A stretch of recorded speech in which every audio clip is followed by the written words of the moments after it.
দর্শক, সিএনটিভি নিয়মিত রাজনৈতিক আলাপচারিতা আপনাদের সকলকে স্বাগতম। প্রতিবারের নেই আমরা কারো না কারোর সাথে আপনাদের সাথে পরিচয় করে দেওয়ার চেষ্টা করি। তারই ধারাবাহিকতা আমাদের সাথে একজন তরুণ প্রজন্মের রাজনীতি করছেন। উনি খুবই পরিচিত, চট্টগ্রামে বেশ পরিচিত এবং বিএনপি রাজনীতির সাথে বেশ সম্পৃক্ততা আছেন। ওনার বাবা কিন্তু বিএনপির স্ট্যান্ডিং কমিটির অন্যতম সদস্য আমির খসরু মাহমুদ চৌধুরীর ছেলে। উনি চট্টগ্রামের আসনেই কিন্তু আসলে রাজনীতি করছেন। আমরা বর্তমান সময়ে বিএনপি সিচুয়েশন কিছু বিষয় জানবো, পাশাপাশি ওনার কিছু ভিশন সম্পর্কে আমরা আলোচনা করার ট্রাই করব। শুরুতে ভাই আপনার কাছে যাবো, কেমন আছেন? আছি, ভালো ভালো আছি। আপনারা আশা করি আপনারা সবাই ভালো আছেন। এই তো, আপনাকে অসংখ্য ধন্যবাদ আমাদের সে সময় দেওয়ার জন্য। ধন্যবাদ। আর আপনাদেরকে ধন্যবাদ আমাকে আমন্ত্রণ করার জন্য।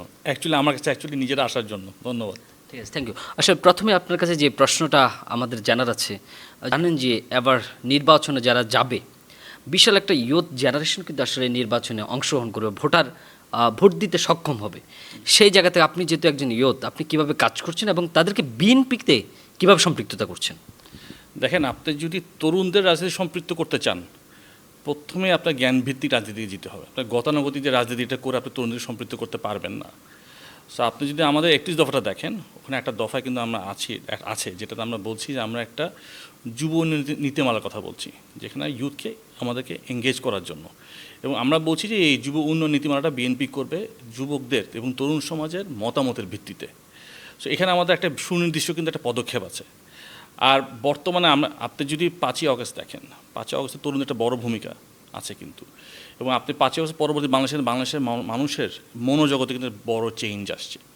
এবং তরুণরা কিন্তু নতুন করে ভাবছে, তরুণরাও রাজনীতি নিয়ে ভাবছে, এবং তারা রাজনৈতিকভাবে কিন্তু দে আর অ্যাওয়্যার। তাদেরকে যদি আমরা সম্পৃক্ত করতে হয়, কিন্তু আমাদের তাদেরকে প্রথমে ক্লিয়ার করতে আমরা তাদের জন্য কী করতে চাই এবং তাদের থেকে শুনতে হবে। আমরা যারা ইয়াং রাজনীতিতে আছি অথবা তুলনামূলকভাবে ইয়াং, আমাদের মূল কাজটা কিন্তু শোনা, বলার চেয়ে বেশি। সো ইউথদের কথাটা শুনতে হবে, তাদের চাহিদাটা কী, তারা কী চায় এবং ওরা ভবিষ্যৎ বাংলাদেশকে কীভাবে দেখে, এটা আমাদের জানতে হবে। ওইটার ভিত্তিতে আমাদের কাজ করতে হবে। একটু ইন্টারভিউ, নিশ্চয়ই আপনি তো অনেক জায়গায় ঘুরেছেন বা ইউথদের সাথে কথা বলার সুযোগ হয়েছে, তাদের আসলে মূল এক্সপেকটেশনের জায়গাটিকে আসলে তারা এই মুহূর্তে রাজনীতি কি চ্যালেঞ্জ হিসেবে নিচ্ছে? দেখেন, ইউথদের মধ্যে আমি যে জিনিস প্রতিবার পাই, তারা সহনশীল রাজনীতি চায়। এমন একটা রাজনীতি যেখানে মানুষের মতের পার্থক্যের প্রতি সম্মান থাকবে। আমরা একে অপরের মতের পার্থক্য যদি থাকলেও একে অপরের প্রতি আমরা সম্মান দেখাবো এবং সহনশীল থাকবো, এবং রাজনীতির শালীনতা থাকতে হবে। সো রাজনীতির সংস্কৃতি একটা চেঞ্জ দরকার। এটা আমরা বিএনপি কিন্তু মনে প্রাণে উপলব্ধি করে, যে কারণে কিন্তু আমরা 31 দফার কথা বলছি এবং বিভিন্ন কথাবার্তা বলছি এবং মানুষের সাথে এঙ্গেজ করার চেষ্টা করছি। কাজেই রাজনৈতিক সংস্কৃতির একটা চেঞ্জ কিন্তু একটা বড় ডিমান্ড, সময়ের দাবি। আমরা যখন ইয়াংদেশের কথা এই কথাটা উঠে আসে এবং আমরা তাদের থেকে শোনার চেষ্টা করি যে তাদের কোনো রকম সুনির্দিষ্ট মতামত আছে নাকি, আমরা কীভাবে এই সংস্কৃতিকে গ্র্যাজুয়ালি চেঞ্জ করতে পারি। এটা তো ওভারনাইট হবে না, গ্র্যাজুয়ালি হবে, একটা সময় লাগবে, একটা প্রক্রিয়া আছে সব কিছু, কিন্তু আমাদের শুরুটা করতে হবে। এটা হচ্ছে মূল কথা। নিশ্চয়ই আপনি যেহেতু আসলে বিএনপির সাথে সম্পৃক্ততা আছেন, 24-এর যে রেভলিউশন হয়েছে, যে গণঅভ্যুত্থান হয়েছে এবং এখানে যারা তরুণরা কিন্তু আসলে নেতৃত্ব দিয়েছেন, এবং আমরা যদি দেখি রিসেন্ট একটা দলও কিন্তু আসলে গঠন হয়েছে, যেটাকে আমরা এনসিপি বলে সবাই পরিচিত। এই দলের সাথে এবং বিএনপি আসলে আপনারা কীভাবে আগাচ্ছেন এবং তাদের সাথে, এবং আপনাদের কোনো মত পার্থক্য আছে কিনা, বা আপনারা কীভাবে চ্যালেঞ্জ হিসাবে কি তাদেরকে নিচ্ছেন কিনা, এই বিষয়ে জানাবেন। দেখেন, একটি পরিবেশে বর্তমানে একটা মুক্ত পরিবেশ আছে। গণতান্ত্রিক পরিবেশ আমি বলবো না, গণতান্ত্রিক পরিবেশ শুরু হবে কখন? নির্বাচনের পরে, যখন জনগণের ভোটে একটি দল যে কেউ এটা সরকার পরিচালনার দায়িত্ব পাবে, জনগণের ভোটে ম্যান্ডেট নিয়ে। এখন আমরা একটা উন্মুক্ত পরিবেশে আছি, যে যার কথা বলছে। এরকম একটা পরিবেশে সবাই সবার কথা বলবে, সেই স্বাধীনতা সবার আছে। বিভিন্ন দল বিভিন্ন কৌশল নেবে, তাদের কথা বলবে, তাদের আদর্শের কথা বলবে, তাদের নীতির কথা বলবে। এবং আমরা বিএনপি কিন্তু বিএনপির কথা বলছে, কিন্তু বিএনপি কাউকে থ্রেট মনে করে না।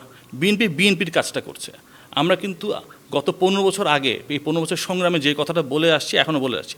আমরা এতদিন জনগণের ভাত ও ভোটের অধিকারের জন্য ফাইট করেছি, এখনও ভাত ও ভোটের অধিকারের জন্য ফাইট করে যাচ্ছি। বিএনপির কিন্তু কোনো পজিশনে চেঞ্জ হয় নাই। এবং নতুন দল হবে বাংলাদেশে, এটাই স্বাভাবিক, আমরা এটাকে স্বাগত জানাই। যখন তারা দল ফর্ম করছিল তখন কিন্তু বিএনপিটাকে স্বাগত জানিয়েছে এবং পরবর্তীতেও কিন্তু স্বাগত জানিয়েছে।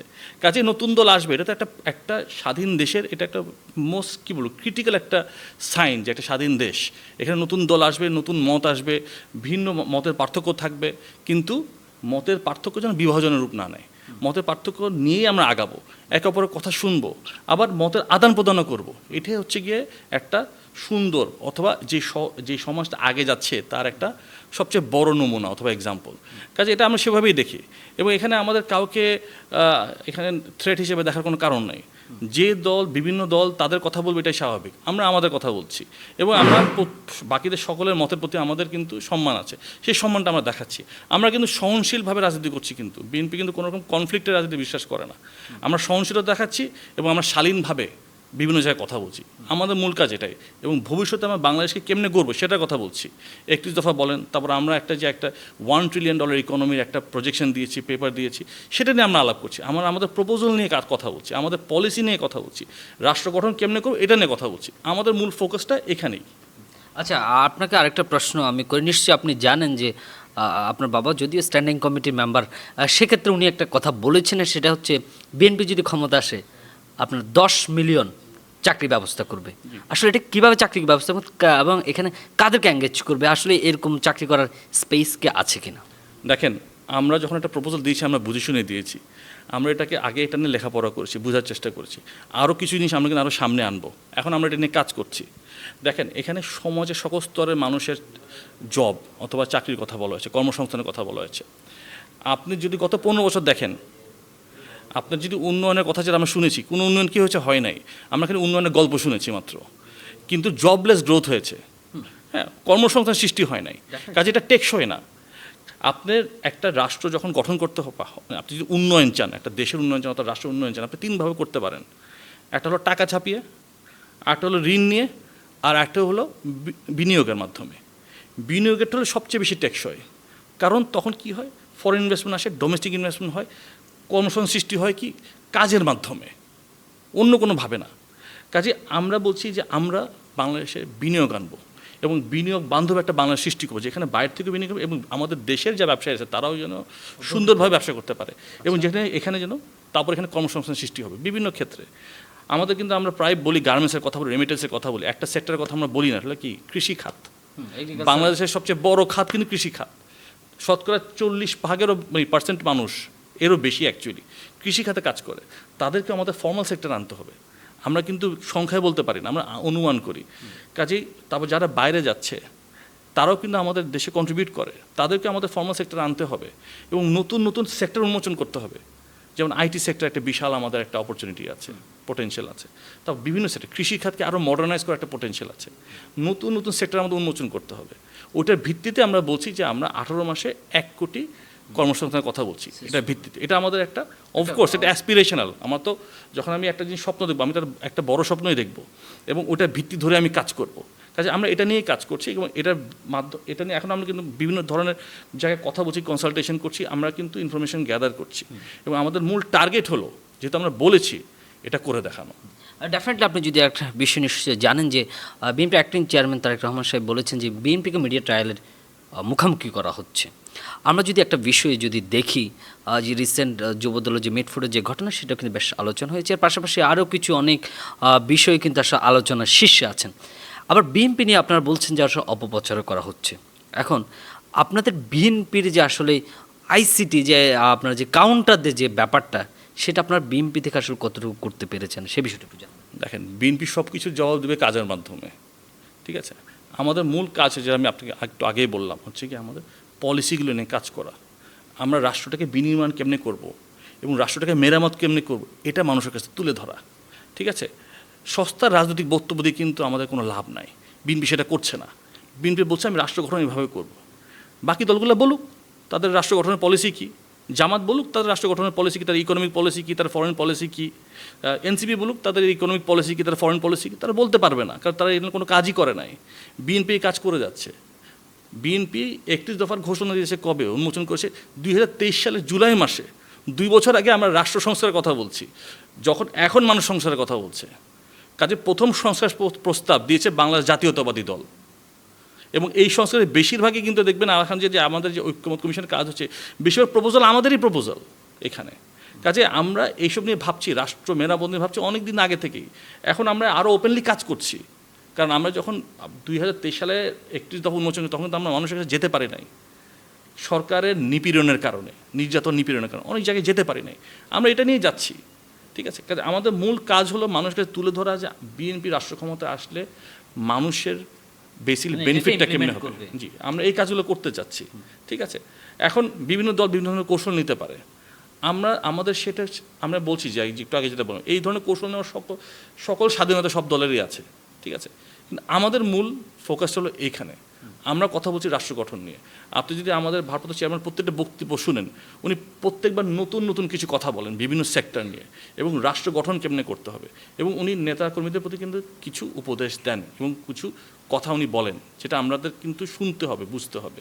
যেমন আমরা কিন্তু এই যে আপনি মিটফোর্ডের ঘটনা বললেন, মিটফোর্ডের ঘটনা, এই ঘটনা আগেও যদি ধরেন, বিভিন্ন ঘটনা কিন্তু আমরা প্রচুর দলের নেতাকর্মীকে সম্পূর্ণভাবে বহিষ্কার করে দিয়েছি, বহিষ্কার করছি, মানে অ্যাকশন ব্যাপারে নিচ্ছি। Zero tolerance. আমরা এখানে এগুলোকে অ্যাকসেপ্ট করার কোনো স্কোপ নাই। বিএনপি বলছে যে অন্যায়কারী, জুলুমকারী যেই হোক, সে যদি আমার দলেরও হয়, আমি এখানে ছাড় দেবো না, আমি বহিষ্কার করবো। মিটফোর্ডের ঘটনায় মানুষকে বহিষ্কার করা হচ্ছে, পরে কিন্তু দেখা গেছে মিটফোর্ডের ঘটনা এখানে দলীয় কোনো বিষয় ছিল না, এটা একটা ব্যবসায়িক দ্বন্দ্ব, যা বুঝতে পারলাম আমি যত দেখেছি। আরেকটা বিষয় যদি সবার কিন্তু আসলে জানার কিন্তু আসলে আগ্রহ আছে, সেই জিনিসটা হচ্ছে আপনি চট্টগ্রামে বিভিন্ন জায়গায় কিন্তু আসলে অঞ্চলে ঘুরে বেড়াচ্ছেন। আপনি কোন ইয়ে থেকে আপনি কি সংসদীয় পার্লামেন্টারি ইলেকশনে কি পার্টিসিপেট করবেন কি, আর যদি করেন সেক্ষেত্রে কোন আসন থেকে করতে পারেন, সেই বিষয় নিয়ে সবার মধ্যে একটা ধারণা কাজ করছে, একটু যদি জানাতেন। এই প্রশ্নটা আমাকে অনেকেই করে। আমি কিন্তু কাজ করছি লাস্ট অলমোস্ট 10-15 বছর ধরেই, এবং অনেকটা নীরবেই কাজ করে গেছি। হ্যাঁ, কাজ করে যাওয়ার মূল কারণটা ছিল, আপনারা জানেন আমার বাবা জাতীয় রাজনীতির সাথে সম্পৃক্ত, খুব বেশি সময় উনি চট্টগ্রামে দিতে পারেন না। সো গত 15 বছর কিন্তু আমাদের বেশিরভাগ নেতাকর্মী কিন্তু নির্যাতন, নিপীড়ন হচ্ছে, এবং মামলায়, প্রচুর মামলায় জর্জরিত ছিল। সো আমি তখন মনে করলাম যেটা আমার নৈতিক দায়িত্ব, তাদের পাশে এসে দাঁড়ানো, তাদের মামলাগুলো পরিচালনা করা এবং তাদেরকে সমন্বয় করা, সংগঠিত করা। কাজে সেভাবেই কিন্তু রাজনীতি জড়িয়ে যাওয়া। আমি কিন্তু কখনো কনসিয়াসলি কোনো ডিসিশন নেই যে আমি রাজনীতি করব। অনেকটা নিজের অজান্তেই কাজ করতে করতেই কিন্তু আমি এখানে চলে আসছি। ঠিক আছে, নির্বাচন নিয়ে টু বি অনেস্ট আমার কখনো কোনো এরকম কোনো চিন্তা অথবা ভাবনা আসে নাই। এটা পুরোপুরি দলের সিদ্ধান্ত। আমি তৃণমূলের রাজনীতি যেটা করি, তৃণমূলের সাথে সম্পৃক্ত থাকতেও তাদের সাথে যে কাজ করছি, এই কাজটা করে যেতে চাই। কারণ চট্টগ্রামে কিন্তু অনেক ধরনের সমস্যা। আমি যখন প্রতিটা ওয়ার্ডে যাই, আজকেও গেলাম, আমি কিন্তু চিটংয়ে কন্টিনিউসলি যেটা হয় কি, আমি কিন্তু বিভিন্ন ওয়ার্ডে মুভ করি, বিভিন্ন লোকের সাথে কথা বলি, এটা আমার মূল দায়িত্ব। প্রতিটি ওয়ার্ডের সমস্যাগুলো জানার চেষ্টা করি। কোনো ওয়ার্ডে পানির সমস্যা, আচ্ছা, কোনো সমস্যা, কোনো জায়গায় জলাবদ্ধতা আছে, কোনো জায়গায় দেখবেন যে আপনার এখানে রাস্তাঘাট ঠিক নাই, মশার সমস্যা, বিভিন্ন ধরনের সমস্যা। এই সমস্যাগুলো জানা এবং অ্যাটলিস্ট কর্তৃপক্ষের এটাকে নজরে আনা, দৃষ্টি আকর্ষণ করে, যেগুলো আমরা কী করতে পারি। আমাদের রাষ্ট্র পরিচালনার দায়িত্ব নেই, কিন্তু এই কাজগুলো তো আমরা করতে পারি।